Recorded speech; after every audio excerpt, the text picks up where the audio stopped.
السلام عليكم ورحمة الله وبركاته. ازيكم يا حبايبي حلوين؟ عاملين ايه؟ يا رب تكونوا كلكم بخير وبأفضل حال. النهاردة خرجتكم من المطبخ وقلت افسحكم معايا شوية.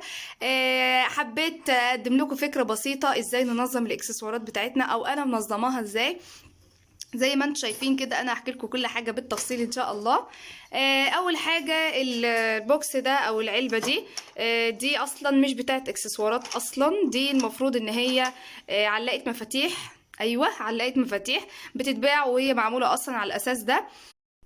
اتطلب مني ان انا اعمل اي فكره او اي حاجه بحيث ان احنا نقدر نلم فيها الاكسسوارات بتاعتنا وما تبقاش متبهدله او متلعبكه مع بعض.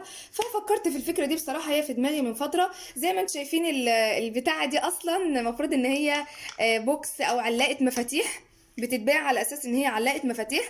فانا جبتها، عجبتني شكلها. شكلها زي ما انتم شايفين كده شبه الشباك، بتتفتح كده شبه المشربيه شويه يعني بتاعت زمان. ليها هنا بصوا، ثواني اشيل لكم كل الحاجات دي. ليها هنا بصوا 3 علقات كده، 3 اهم، ومن جوه برضو نفس ال3 فوق. بتشيل حوالي 6 مفاتيح بقى او اكتر. حجمها يعني مش كبير ومش صغير. انا عندي بصراحه واحده بس، دي عجبني شكلها، قلت ممكن استخدمها او استغلها في فكره. اعلق عليها حاجه، احط فيها حاجتي. تمام، فالفكره جات لي من هنا بصراحه. مثلا انا استخدمت الجزء اللي تحت ده. قلت السلاسل الطويله او الحاجات اللي هي زي كده مثلا دي ممكن اعلقها هنا، بحيث ان انا لو عوزت حاجه او احتجت حاجه مثلا منهم، زي مثلا كده اطلع اللي انا محتاجاه او اللي انا عايزاه اهو بكل سهوله، من غير ما يتلعبك ومن غير ما يحصل فيه اي حاجه. بس انا انزل لكم الموبايل شويه. تمام اهو. وقلت بقى اللعاقات بقى اللي هي المشكله الكبيره يعني الكبرى لينا كلنا، اللي هي بتتلعبك مننا كلنا. بصوا دول كام عقد؟ دول حوالي 3 4 5 6، حوالي 6 كده اهم مع بعض. انا قلت بدل ما يتحطوا كلهم في عين واحده او في ناحيه واحده، لا، انا حطيت الاتنين مع بعض كده. حطيت قصدي كلهم مع بعض في العينين دول كده، بقوا بالشكل ده. اي عقد اهو، اهو اي عقد انا مثلا حباه او انا عايزاه، مثلا عايزه ده اهو، بيطلع بكل سهوله معايا. مثلا عايزه مثلا ده برضو بكل سهوله بيطلع معايا من غير ما يتلعبكوا ومن غير ما يتشبكوا، وبيتحط بكل سهوله. دي فكره حلوه قوي قوي قوي. مثلا في اللي فوق دي، اللي هو بقى دي بتاع السكر اللذيذه خالص، دي فكره الشباك اللي معموله فوق دي عسوله قوي. العلاقات بقى اللي فوق دي انا بقى جمعت فيهم الحاجات اللي انا يعني زي اللي اسمها اللي بتتلبس في الايد، الحظاظات، الانسيالات، الحاجات. انا مثلا اهم علقتهم برضو بنفس الشكل. عايزه دي عايزه دي براحتك. هنا مثلا حطيت ممكن تحط غوايش، اساور، دي حلقان، حلقان اللي هي المدوره برضو حطيتها في عين من العينتين.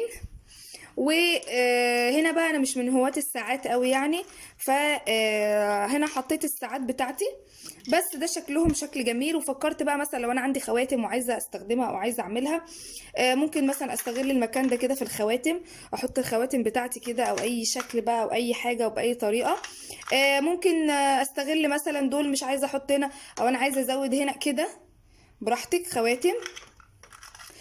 تمام. فكرت بقى كمان، بصوا احلى ما فيها ان هي بتتقفل بالشكل ده. في منها لونين، في منها اللون الاسود الغامق ده او البني المحروق قوي غامق، وفي منها البني اللي هو الفاتح، البني المدي على عسلي. تمام. ممكن بقى مثلا انا فكرت في فكره كمان، ممكن الحلقان اللي هي مبيبقاش ليها علاقه، اللي هي بتبقى ليها خطاف كده زي ده، ممكن تعلقيه مثلا هنا في الحاجات اللي زي دي، او هي لها زي خرمين كده تحت. انا قلت ممكن يتعلقوا كده الحلق مثلا. انت بقى الفكره هي موجوده، اديتك انا الفكره، وانت بقى ظبطي حاجتك زي ما انت عايزه.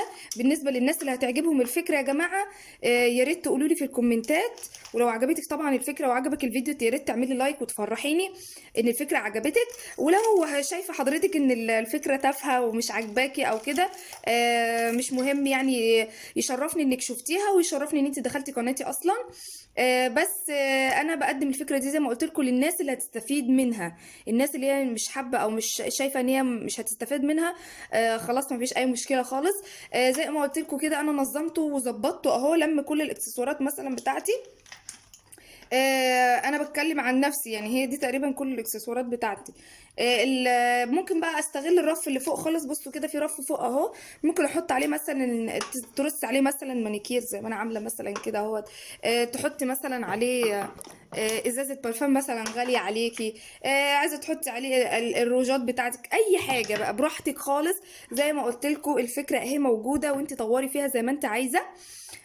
عايزه اقول حاجه، سعر البتاعه بتاعت المفاتيح اللي هي علاقه المفاتيح دي منتشره خالص جدا دلوقتي. انا جايباها من محل اخر العنقود، اللي هي محلات 2.5 يعني، هتبقى موجوده. انا ممكن اشيل بس دول عشان لو حد حب ياخدها سكرين شوت ويسأل عليها. اهي، عشان لو حبيتوا تاخدوها سكرين شوت وتسألوا عليها، بتتفتح كده يا جماعه. تمام.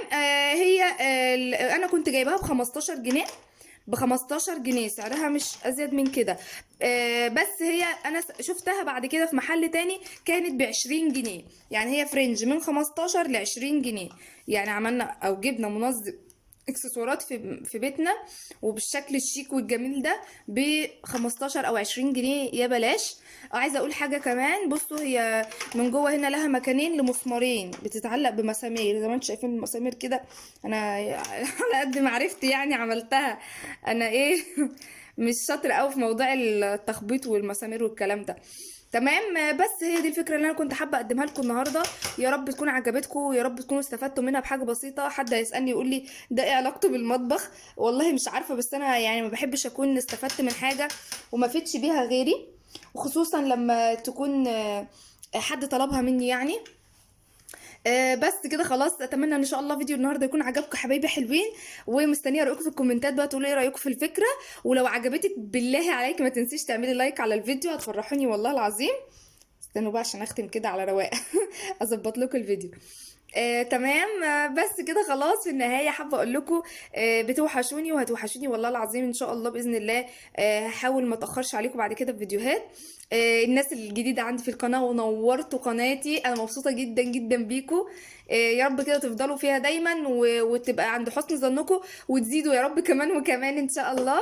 في النهاية ما تنسوناش من صالح الدعوات، والسلام عليكم ورحمة الله وبركاته.